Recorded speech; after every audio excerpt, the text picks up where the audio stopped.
বিদ্যাশ্ৰী ইংলেং। ধন্যবাদ অধ্যক্ষ বা উপাধ্যক্ষ ডাঙৰীয়া। উপাধ্যক্ষ ডাঙৰীয়া, মাননীয় মুখ্যমন্ত্ৰী ডক্টৰ হিমন্ত বিশ্ব শৰ্মা চৰকাৰৰ বাজেট 2021-22 চনত মাননীয় বিত্তমন্ত্ৰী অজন্তা নিয়োগ ডাঙৰীয়ানীয়ে যিধৰণে বাজেট দাখিল কৰিছে, সদৌ প্ৰহৰী যিধৰণে ঘোষণা কৰা হৈছে, অতি ধন্যবাদ পাত্ৰ। ইয়াৰ জৰিয়তে বুজা গৈছে যে মাননীয় মুখ্যমন্ত্ৰী ডক্টৰ হিমন্ত বিশ্ব শৰ্মা সবল নেতৃত্ব আৰু বিত্তমন্ত্ৰী বিচক্ষণতাই ফুটি ওলাইছে। মই পাহাৰীয়া মানুহ, পাহাৰ ভৈয়াম মিলিজুলি জীয়াই থাকিব বিচাৰোঁ। গতিকে মই আমাৰ পাহাৰৰ কিছুমান অনুভূতি আৰু বাজেটৰ যিটো দাঙি ধৰিছে সেইবিলাক মই উনুকিয়াবলৈ বিচাৰিছোঁ। অধ্যক্ষ মহোদয়, মই এই বাজেট উনুকিয়াৰ আগে আগে মই এটা সুভাষিত গাব বিচাৰিছোঁ। সেৱা বৰ্ধিত প্ৰীতি, সেৱা কৰ্মণং ক্ষণং, সেৱায় চিত্ত সংশোধিত, সেৱা ধৰ্মণং সুখময়। ইয়াৰ ভাৱাৰ্থটো হৈছে সেৱাৰ দ্বাৰা আত্মীয়তা বাঢ়ে, সেৱাৰ দ্বাৰাই কৰ্মবৰ্ণনৰ পৰা মুক্ত পায়, সেৱাৰ দ্বাৰা চিত্ত পবিত্ৰ হয়, সেৱাৰ দ্বাৰা সকলো সুখ প্ৰাপ্তি হয়। গতিকে আমাৰ বাইদেৱে যিধৰণে বাজেটত দাঙি ধৰিছে, অসমৰ সকলো ৰাইজক সেৱা কৰিবৰ বাবে এই বাজেটত প্ৰস্তুত কৰা হৈছে। প্ৰথমতে মই দাঙি ধৰোঁ উদাহৰণটো আমাৰ কাৰ্বি আংলং। ভাৰত স্বাধীন হোৱাৰ পৰা ডিষ্ট্ৰিক্ট 1952 পৰা গভৰ্ণমেণ্ট কলেজ ডিফুৰ বাহিৰে বৰভে কলেজ, ইউনিভাৰ্চিটিটো পোৱাটো দূৰৰ কথা।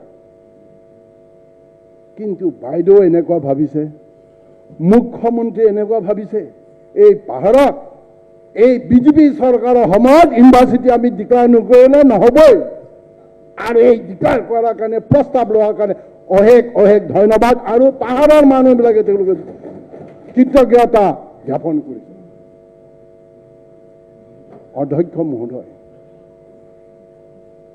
ডিফু কলেজতো ইউনিভাৰ্চিটি যিটো হৈ গৈছে, এইটো ৱেষ্ট কাৰ্বি আংলং হামলেনত, তাত 5,000 বিঘা মাটি সংৰক্ষণ কৰা হৈছে।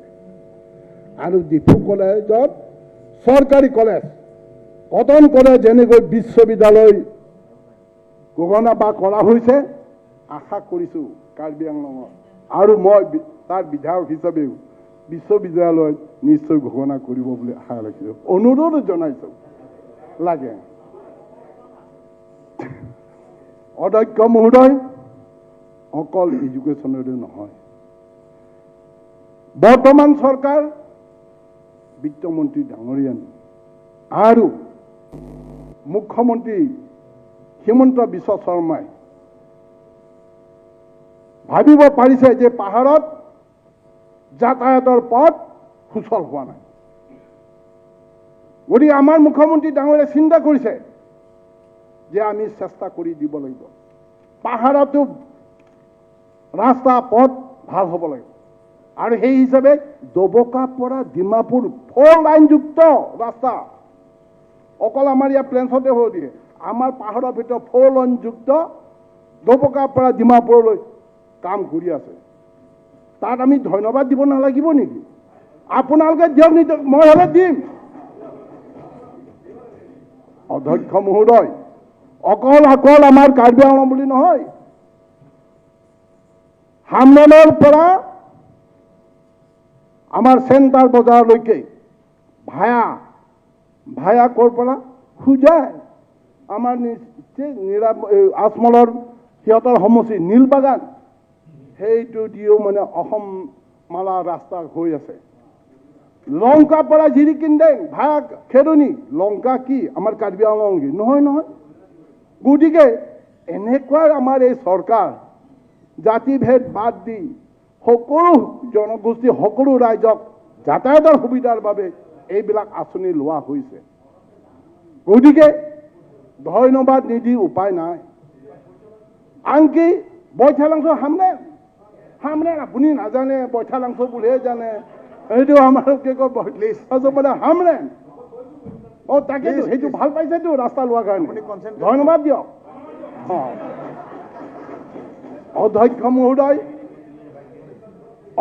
মহোদয় আনকি আমাৰ ইয়াত যিজন বৰসিং দে হোমগাৰ্ড এৱাৰ্ড দিছে ডিজিপিক পঠাই দিলে হৈ যায় এছপি ডিচিক পঠাই দিলে হৈ যায় কিন্তু বৰ্তমান মুখ্যমন্ত্ৰী এনেকুৱা চিন্তা কৰিছে ট্ৰাইবেল মানুহে ট্ৰাইবেলৰ ভিতৰত কাৰ্বি মানুহে হোমগাৰ্ড কৰি টকা নিউচি কৰি 12 কোটি ড্ৰাগছ জব্দ কৰি পুৰস্কাৰ পায় সেই পুৰস্কাৰটো তাত ডিষ্ট্ৰিক্টতে দিব পাৰিলা কিন্তু আমাৰ মান সন্মান দিছে মুখ্যমন্ত্ৰী ডাঙৰে নিজৰ অফিচৰ আগত ডাঙৰ পেণ্ডেল হৈ যায় পেলাই আমাকো মাতিছে উপাধ্যক্ষ আমাৰ ডাঙৰীয়া উপস্থিত আছে আমাৰ কাউন্সিলৰ CMO উপস্থিত আছে আমি দেখি আচৰিত পাইছোঁ আৰে স্বয়ং মুখ্যমন্ত্ৰীয়ে এৱাৰ্ড দিছে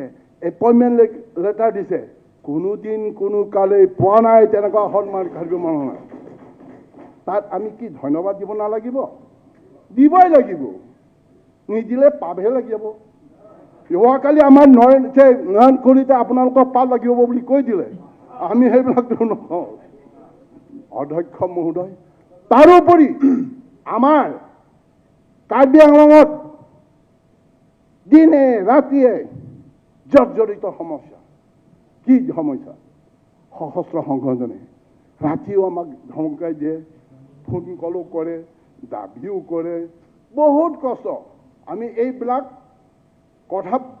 সমস্যাবোৰ আমি মাননীয় মুখ্যমন্ত্ৰী হিমন্ত বিশ্ব শৰ্মাৰ আগত আমি অৱগত কৰিছোঁ আৰু তেখেত বুজি পোৱাৰ লগে লগে আৰু তেখেতেও এপিল কৰিছিলে যে আলফাই হওক বা সকলো সশস্ত্ৰ সংগঠনে হওক যদি আলোচনা মেজলৈ আহে আমি ওয়েলকাম কৰিছোঁ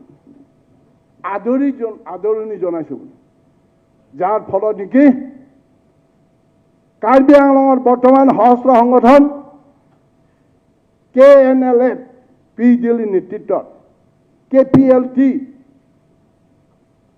KLF Kuki liberation front UPLA আৰু PGCK সংবিজিত অৰ্থাৎ যি সংবিজিত নেকি ভাৰত চৰকাৰেও অসম চৰকাৰেও তেজ যদি ধৰিব পাৰে ইনফৰমেশ্যন দিব পাৰে 10 লাখ টকা দিয়া হ'ব বুলি সেইজন মানুহে আজি মুখ্যমন্ত্ৰীৰ এপিলত এটা মূল সুঁতিলৈ ঘূৰি আহিছে সশস্ত্ৰ সংগঠন এৰি অস্ত্ৰ ত্যাগ কৰি তেওঁ অসমৰ মূল সুঁতিলৈ আহিব অসমীয়া হ'বলৈ বিচাৰিছে অসমীয়া কথা ক'বলৈ ওলাইছে অসমীয়া ভাষা ওলাই গতিকে তেওঁৰ মাত্ৰ ৰিকুৱেষ্ট কৰিছে আমি সব ত্যাগ কৰিম অসমীয়া হৈ যাম অসমখন হৈ যাম মাত্ৰ আৰ্টিকল 244 এইটো কাৰ্যকৰী কৰিব লাগে বুলি তেওঁৰ যিটো অনুৰোধ সেই অনুৰোধটো মোৰ ফালৰ পৰা চৰকাৰে যেন বিবেচনা কৰে তাকো মই অনুৰোধ জনাইছোঁ। Thank you.